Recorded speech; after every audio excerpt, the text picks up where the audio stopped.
법무부가 고위험 성범죄자 거주지 제한법 일명 한국형 제시카법을 입법 예고했습니다. 이 법은 고위험 성범죄자가 출소하고 나서 국가가 지정한 시설에 살도록 법원이 명령하는 내용입니다. 이 법이 뭔지, 왜 필요한지, 어떠한 효과가 있을지 지금부터 알아보도록 하겠습니다.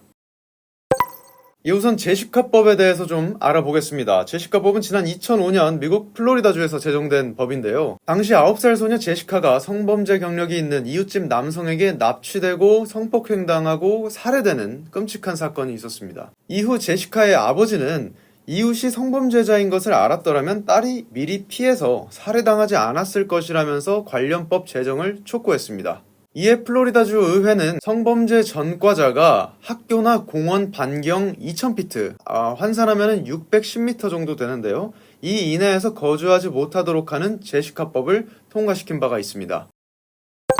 자, 이제 법무부가 입법 예고한 한국형 제시카법에 대해서 알아보겠습니다. 일단 이 법은 적용 대상은 13세 미만을 대상으로 성폭력 범죄를 저질러 10년 이상 금고형, 그리고 전자발찌 착용 명령을 받은 사람과 3회 이상 성폭력 범죄를 저질러 10년 이상 징역형 및 전자발찌 착용 결정을 받은 사람입니다. 이 법 시행 이전에 전자발찌 착용 명령을 받은 사람도 소급 적용됩니다. 따라서 이미 출소한 조두순, 박병화 같은 사람도 이 법의 적용 대상입니다. 이 한국형 제시카법의 특징은 고위험 성범죄자가 출소 후에 어디서 살지를 국가가 정해준다는 것인데요. 성범죄자 거주지 제한은 검사의 청구로 법원이 명령하게 됩니다.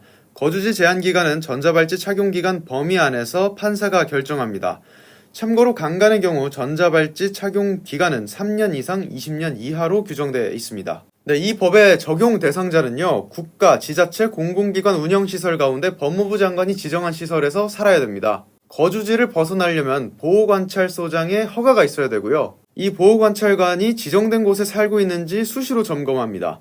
정당한 사유 없이 거주지를 벗어나면 처벌받습니다. 그리고 야간 또는 아동, 청소년 통학 시간대에 외출을 제한당하거나 어린이 보호구역 출입 금지 같은 처분도 받을 수 있습니다. 들으면서 느끼셨겠지만 미국의 제시카법과 조금 유사하지만 차이점도 있습니다. 일단 이 법의 핵심은 고위험 성범죄자가 거주하는 곳 인근 주민의 불안과 우려를 불식시키고 주민들의 안전을 보호하는 것을 목표로 합니다. 지난 2020년 한번 생각해보시면 조두순이 출소한다고 했을 때 그 동네의 주민들은 굉장히 불안에 떨어야 했습니다.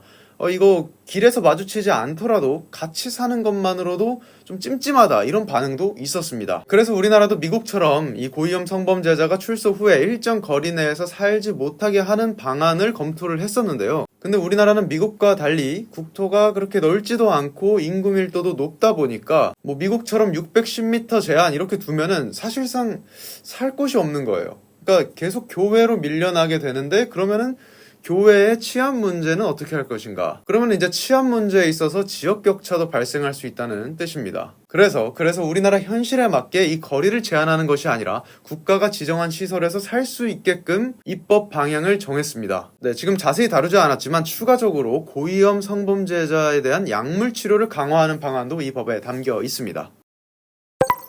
한국형 제시카법이 도입되게 된다면은 고위험 성범죄자의 주거 부정으로 인한 범죄 위험이 줄어들 것으로 기대됩니다. 뿐만 아니라 성적 이상 습벽 등에 의한 재범도 현저하게 줄어들 것으로 기대가 되면서 지역사회가 성범죄로부터 더욱 두텁게 보호될 것입니다. 지금 이 입법 예고 기간이 끝나면 이 법률안이 국회를 이제 통과하겠죠. 더욱 안전한 사회를 만들기 위한 이 같은 법무부의 노력, 여러분은 어떻게 보시나요? 여러분의 의견을 댓글로 알려주시면 감사하겠습니다. 오늘 준비한 소식은 여기까지입니다. 시청해주신 여러분 고맙습니다.